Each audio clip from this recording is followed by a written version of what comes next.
retomando la historia, podemos observar cómo la parte 1 de esta lección nos enseña la adopción bajo una óptica legal.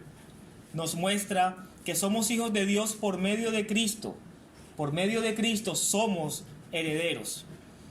Esa primera parte comprendía los capítulos del capítulo 3, versículo 26, al capítulo 4, versículo 7.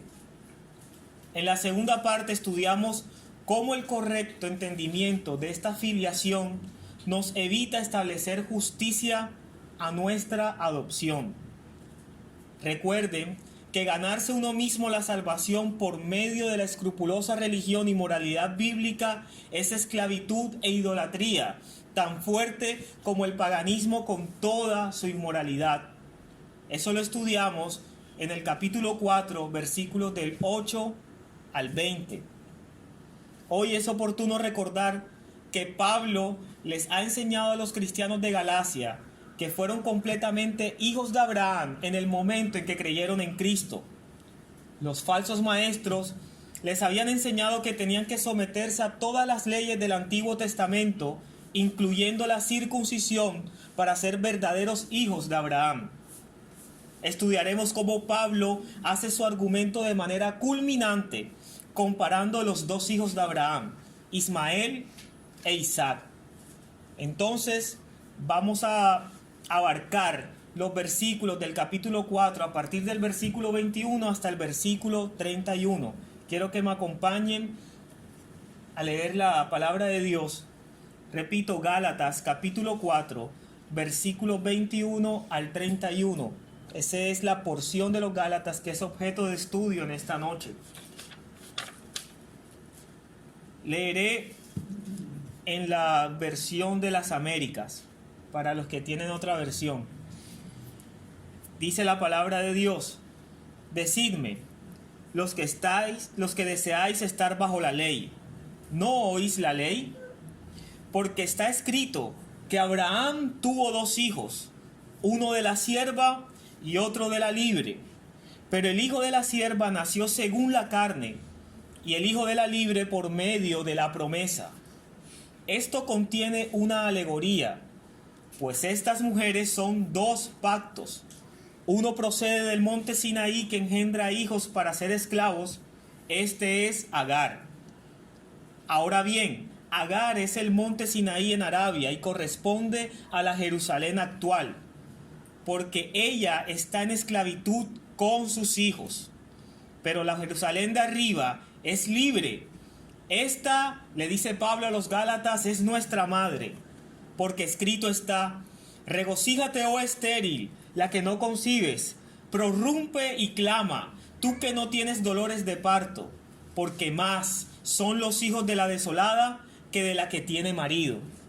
Y vosotros, hermanos, como Isaac, sois hijos de la promesa. Pero así como entonces el que nació según la carne persiguió al que nació según el Espíritu, así también sucede ahora. Pero, ¿qué dice la Escritura? Echa fuera a la sierva y a su hijo, pues el hijo de la sierva no será heredero con el hijo de la libre. Así que, hermanos, no somos hijos de la sierva, sino de la libre. Estos versículos son candentes y sintetizan los temas que Pablo ha estado resaltando desde la mitad del capítulo 2. Su argumento aquí no es solo que el Evangelio hace literalmente que las personas sean hijos. No, todas las personas que creen en el Evangelio de Jesucristo son adoptados por Dios. Ese es el argumento. Mis hermanos, a veces pensamos que la posición de ser hijos de Dios no solamente es obtenida a través de la gracia, sino también mantenida o preservada por medio de nuestros esfuerzos, por nuestros esfuerzos morales, por nuestros esfuerzos religiosos. Muchas veces nos creemos capaces, y lo que en verdad nos mantiene en el estatus de hijo es la gracia de Cristo. Acuérdense que hemos estudiado, que hemos comenzado por la fe y continuamos creciendo por la fe. La pregunta del versículo 21 está diseñada para mostrarles a los que confían en la ley que su posición disminuye. Ellos quieren estar bajo la ley, pero si le prestaran atención a lo que realmente dice la ley, entonces ya no querrían ellos estar bajo la ley. Por eso Pablo usa este argumento, y este argumento es contundente para aterrizar el mensaje, para decirle a los falsos maestros que estaban intentando judaizar a los cristianos en Galacia que ellos no conocían verdaderamente la ley. Una cosa es estar bajo la ley, otra cosa es obedecer la ley. Son dos cosas diferentes. Quiero que de todas maneras alguno de ustedes pueda participar y me pueda aportar para ustedes qué diferencia tiene estar bajo la ley y obedecer la ley.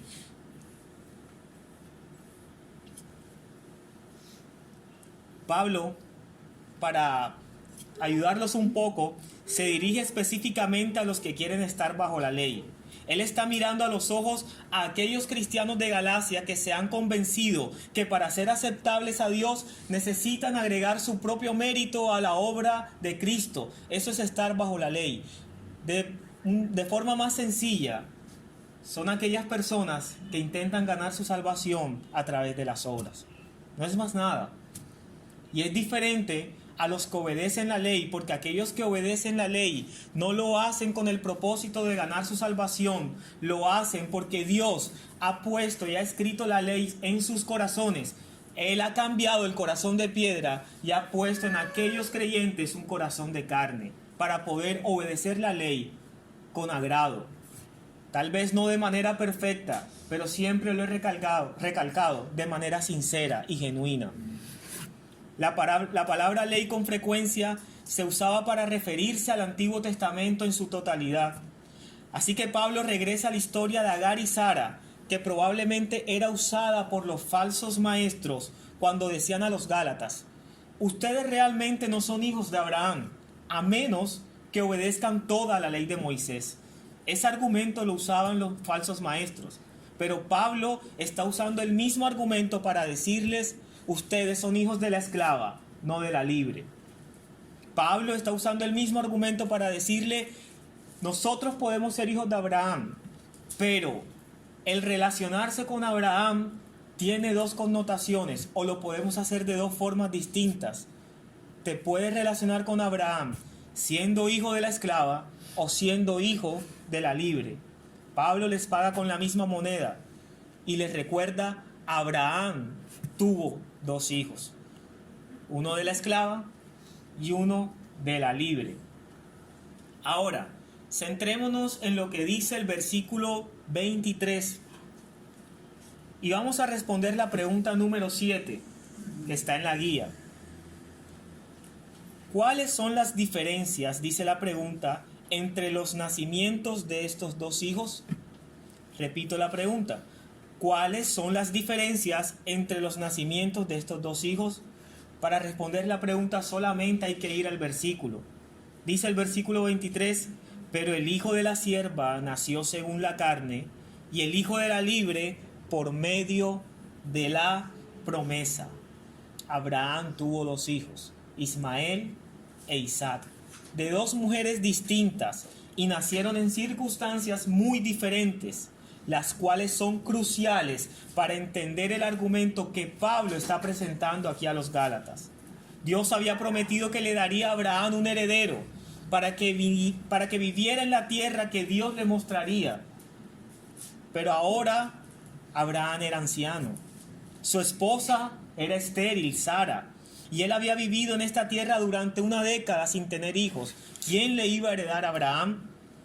Así que Sara sugirió a Abraham que durmiera con su sierva Agar, para que por medio de ella pudiese tener descendencia y también pudiese tener un heredero.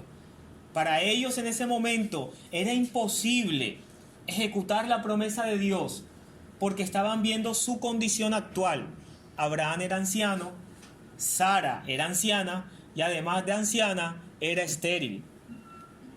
14 años después, cuando Abraham tiene 100 años, tuvo otro hijo. Y este hijo era de la esposa estéril. Ellos prefirieron confiar inicialmente en su capacidad y tuvieron a Ismael. Pero 14 años después, Sara concibió y dio a luz a Isaac. Génesis 21 del 1 al 3 dice de la siguiente manera: entonces el Señor visitó a Sara como había dicho, e hizo el Señor por Sara como había prometido. Y Sara concibió y dio a luz un hijo a Abraham en su vejez, en el tiempo señalado que Dios lo había dicho. Y Abraham le puso el nombre de Isaac al hijo que nació, que le dio a luz Sara. Observemos cómo el narrador repite Sara muchas veces, queriendo dejar bien claro al lector que Isaac es hijo de la estéril, que Isaac es hijo de la promesa, que Isaac nació cuando Dios había dicho, no cuando Abraham o Sara eran capaces de procrear Isaac, sino cuando Dios había dicho. Observemos cómo el narrador hace énfasis en que fue Sara la madre de Isaac, del hijo de la promesa.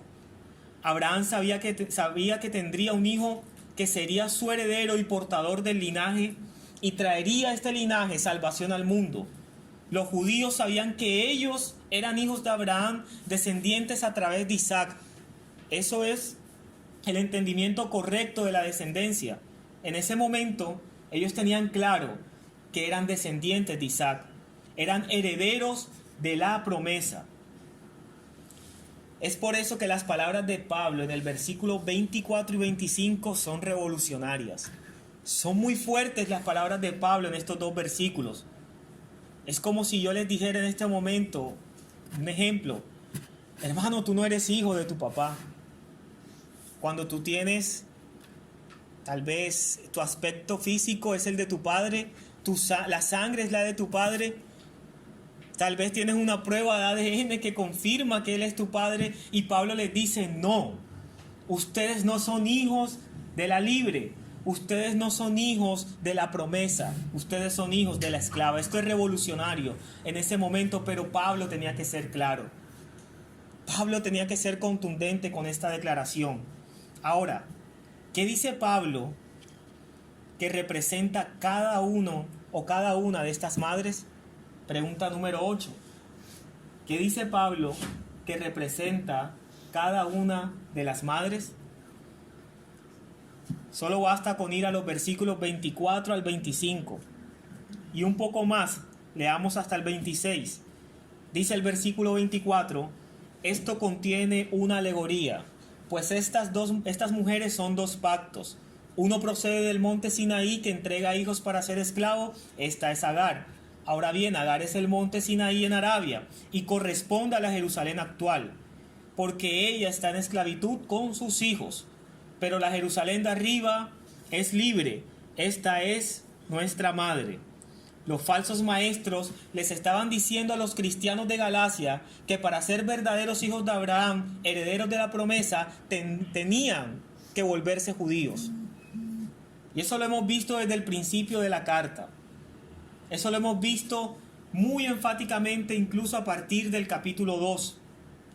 Pablo dice claramente que Agar y su hijo Ismael representan el pacto de la ley del Sinaí y de la ciudad terrenal de Jerusalén. En términos generales, está constituido por personas que no han aceptado a Cristo, y estas personas están en esclavitud. Pablo les está diciendo: ustedes están predicando a Cristo, pero en realidad no han aceptado a Cristo, porque si hubiesen aceptado a Cristo, no quisieran judaizar a los gálatas. Esto representa a todas las personas que hacen de la ley su medio de justificación para con Dios, como un principio para salvarse.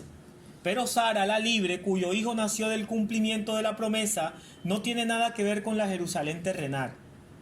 No tiene nada que ver con la nación de Israel, sino con la Jerusalén celestial, que es libre. Esto en el sentido de que ella representa a los que han aprendido a no tratar de alcanzar la salvación, sino dejar que sea Dios quien nos salve. Esa es nuestra madre. Aquellos que hemos descansado en la gracia de Dios y en la justicia por la fe a través de Cristo Jesús. Cuando descansamos en esa gracia, nosotros somos verdaderamente hijos de Abraham. Sara es el cielo, es la madre de los cristianos. El cielo en este momento es nuestro hogar a donde pertenecemos como cristianos. Esa es la diferencia entre las dos madres. Eso es lo que representa cada una de ellas. En términos más sencillos, los hijos de Agar buscan ganar la salvación por sus obras y sus méritos. Los hijos de Agar le están diciendo a las personas a las cuales les están predicando: la única forma de alcanzar el mérito completo de Cristo es haciéndote judío. Los hijos de la libre descansan en que fue una obra milagrosa de nuestro Señor. Los hijos de la libre descansan en que Dios ha actuado. Los hijos de la libre descansan en que la obra y la salvación le pertenece solamente a nuestro Señor.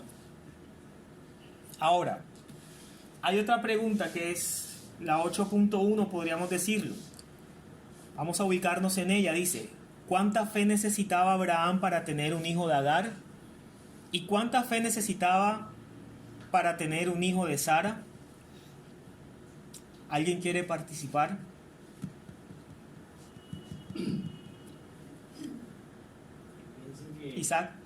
Isaías.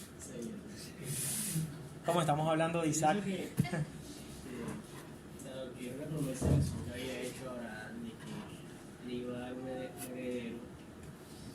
Pienso que igual el Señor iba a hacer su voluntad y iba a cumplir su promesa, porque él es así, debe ser Sara. Y quizás con Agar pasó un poco lo contrario. Pero como tú decías, está buscando hacerlo por sus propios méritos, sus propias fuerzas, como jalando, como forzando la cosa para que suceda. Claro. Es decir, Abraham no necesitaba mucha fe para tener un hijo con Agar, porque a pesar que estaba viejo, todavía tenía la capacidad de hacerlo.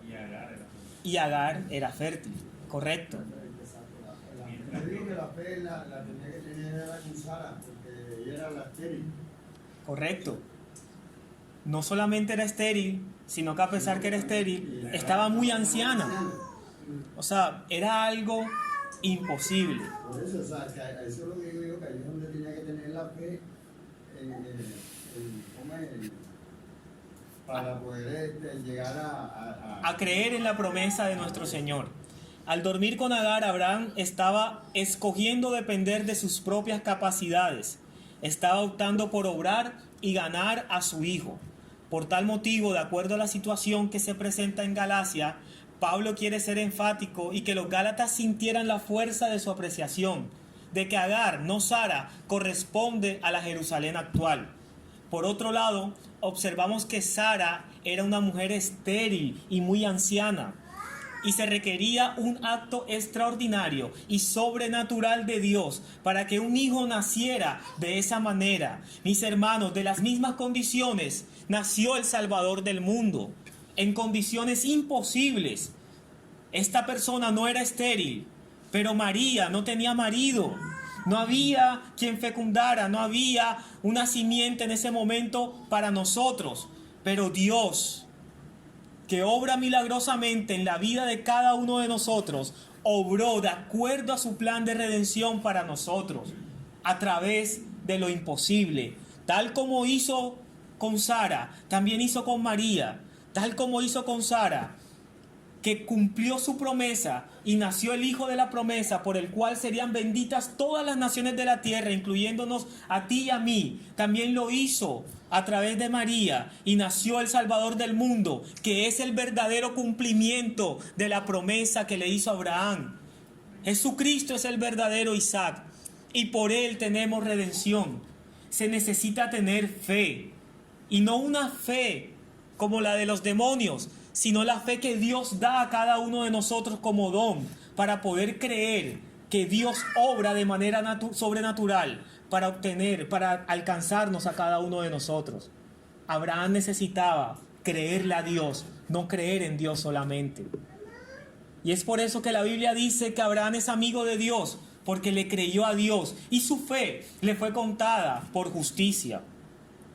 Esto es algo que definitivamente nos deja sin argumentos. Definitivamente el conocer esto y el entendimiento correcto de esta verdad, mis hermanos, nos hace descansar en el Evangelio y en la gracia de Dios, en que nosotros no vamos a tener méritos suficientes para alcanzar esta salvación que es sobrenatural. Abraham decidió no esperar y eso fue una lástima. Él no decidió esperar las acciones sobrenaturales de Dios para traer a su hijo. En lugar de eso decidió engendrar un hijo por medio del logro humano, por medio de lo que tanto él como Agar eran capaces de hacer. Y el resultado de esto, mis hermanos, el resultado inmediato fue un desastre. ¿Qué le pasó a Sara una vez nació Ismael? Sara se sentía celosa. Existió división en la familia. Y muchas veces, si aplicamos esta enseñanza a nuestras vidas, intentamos hacer las cosas por nuestro esfuerzo, por nuestras capacidades, y termina siendo un desastre.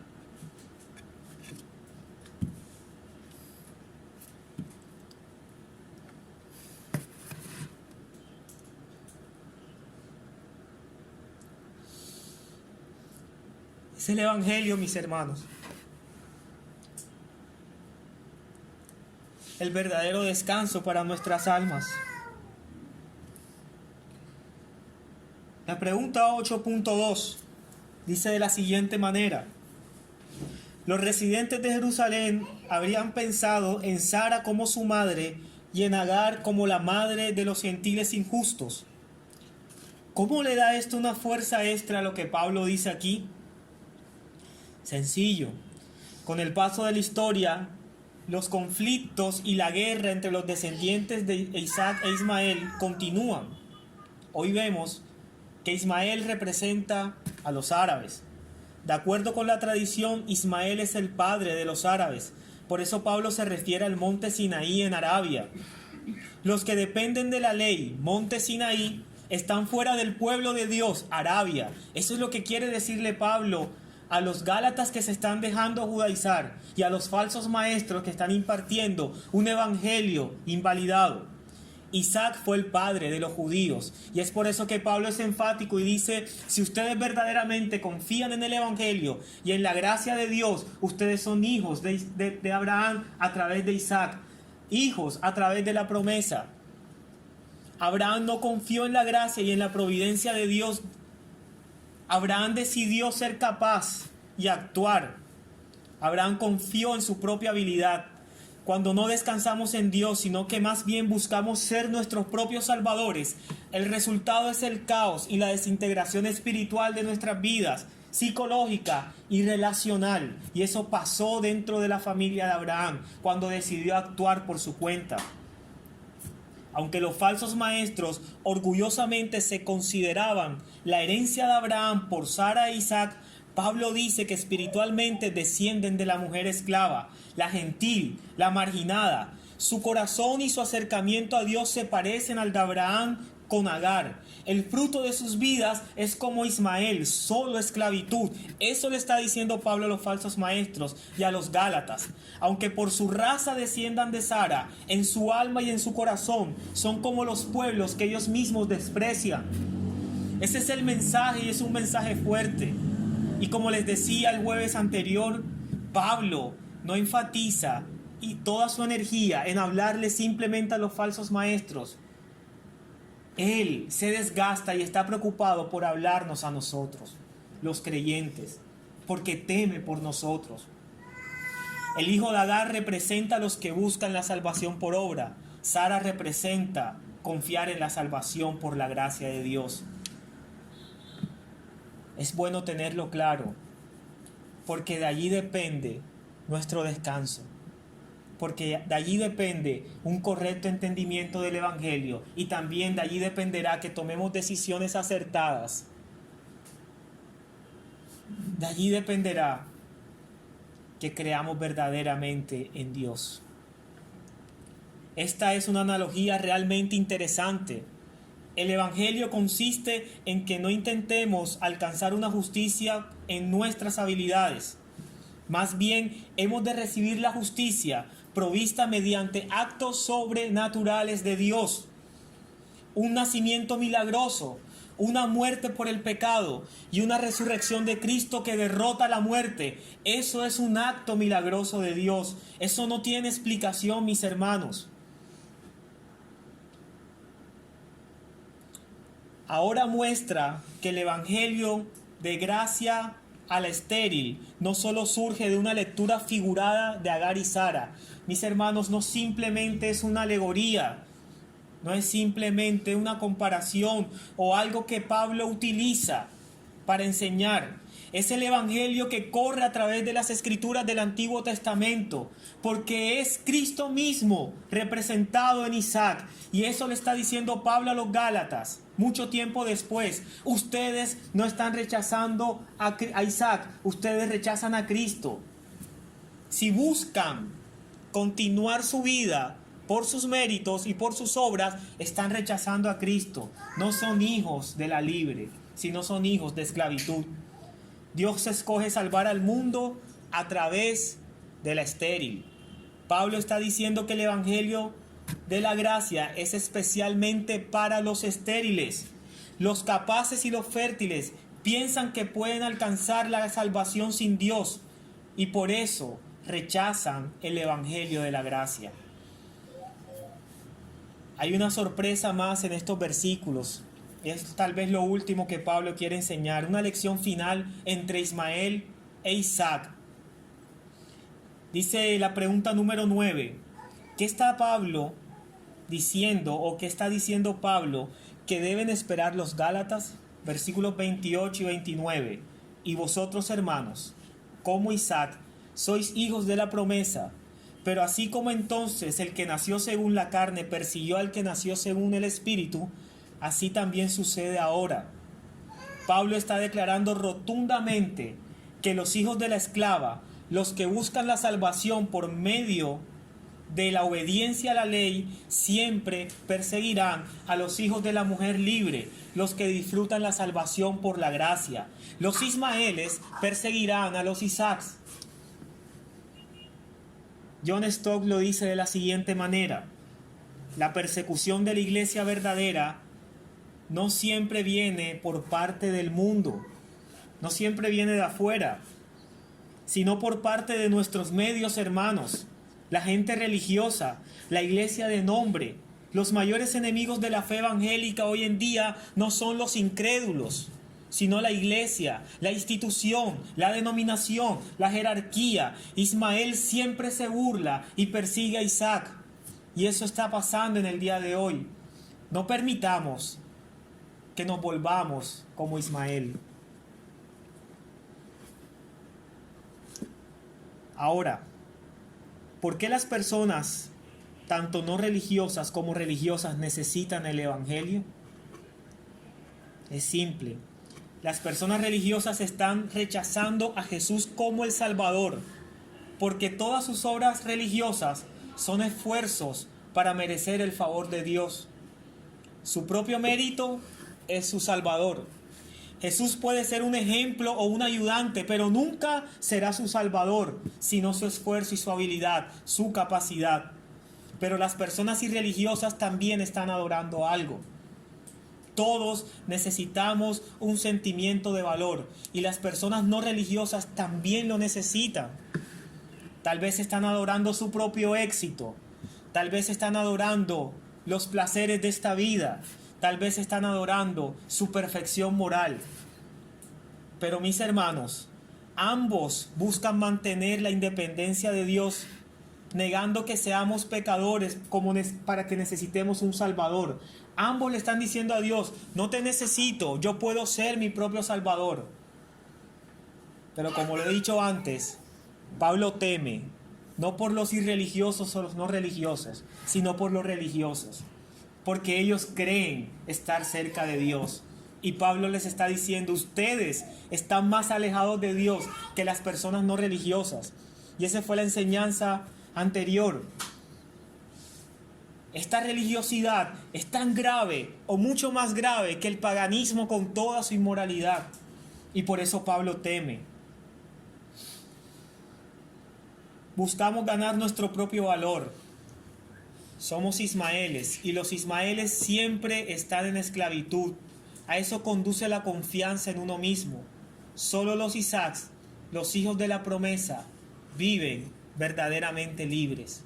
Solamente ellos, solamente los que descansan en el Evangelio, solamente los que descansan en la obra sobrenatural y extraordinaria de Dios a través de Cristo. Por último, ¿por qué las personas religiosas persiguen a las personas que creen en el Evangelio? Porque el Evangelio amenaza más a las personas religiosas que a las personas no religiosas. Las personas religiosas son muy susceptibles y están nerviosas respecto a su condición ante Dios. Las no religiosas saben que están alejadas de Dios. Las no religiosas muchas veces dicen: Dios mío, no puedo, ayúdame. Que fue lo que pasó en la historia de los dos hijos. El hijo pródigo dijo: iré a mi padre bueno. Y se levantó y le diré: Padre, he pecado contra el cielo y contra ti. El hijo religioso estaba en casa, creía estar cerca del padre, pero quedó por fuera de la fiesta, por su orgullo, y terminó en esclavitud. Una de las maneras en que sabemos que nuestra propia imagen se basa en la justificación por Cristo es que no somos hostiles ni odiamos a las personas que difieren con nosotros. El religioso sí. El religioso difiere y esa diferencia lo hace odiar a las personas que no son como ellos. Es por eso que se vuelve perseguidor. Y eso era lo que estaban haciendo los falsos maestros. Le estaban diciendo a los Gálatas: tienen que volverse judíos. Pero Pablo no está predicando de esa forma. Y ese no es el propósito de Pablo al proclamar el mensaje de salvación. Y ese no debe ser nuestro propósito al proclamar las buenas nuevas de nuestro Señor Jesucristo. El propósito no es que se hagan judíos. El propósito es que se vuelvan a Cristo y sean como Cristo. Y para eso no necesitamos ser judíos. Para eso no necesitamos vestir de una manera. Para eso no necesitamos hablar de otra manera. Para eso necesitamos que Dios obre a través de nuestras vidas por su Espíritu para obedecer la ley de manera sincera. No importa si eres negro, si eres blanco, si eres amarillo, si eres azul, no importa tu nacionalidad, no importa tu estatus social, no importa tu nivel educativo. Todos necesitamos a Cristo, todos necesitamos a nuestro Señor Jesús para ser salvos y también lo necesitamos para continuar caminando este peregrinaje. También lo necesitamos para crecer. Así Ismael se reía de Isaac. El Señor Jesús también fue rechazado de la forma más amargamente posible por los líderes religiosos y fue condenado por su propia nación. A diferencia de eso, en Galacia la persecución no era física, pero era igual de peligrosa. Era la enseñanza de los maestros que confiaban en la ley dentro de la iglesia, debilitando la verdadera libertad del Evangelio. Eran los maestros que muy enfáticamente estaban intentando invalidar el Evangelio de nuestro Señor Jesucristo. Estaban intentando anularlo. Por eso Pablo les habla con fuerza. En resumen, y finalizando esta tercera parte, recapitulemos lo que hemos aprendido en estos 3 últimos jueves. Hemos aprendido primero que Cristo o que por Cristo llegamos a ser hijos de Dios legalmente, pero por medio del Espíritu Santo llegamos a ser hijos de Dios experiencialmente. Segundo, hemos aprendido que ganarse uno mismo la salvación por medio de la escrupulosa religión y moralidad bíblica es esclavitud e idolatría. Una idolatría y esclavitud tan fuerte como el paganismo con toda su inmoralidad. Y tercero, el Evangelio consiste en que no intentemos alcanzar una justicia con nuestras habilidades o que nuestras habilidades puedan desarrollar.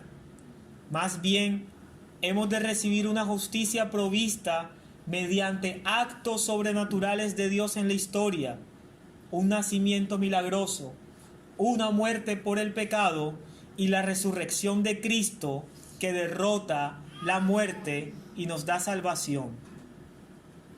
¿Alguna pregunta? Espero que todas las preguntas las hayamos podido responder de manera correcta y que sea Dios obrando a través de lo aprendido en esta noche. Oremos.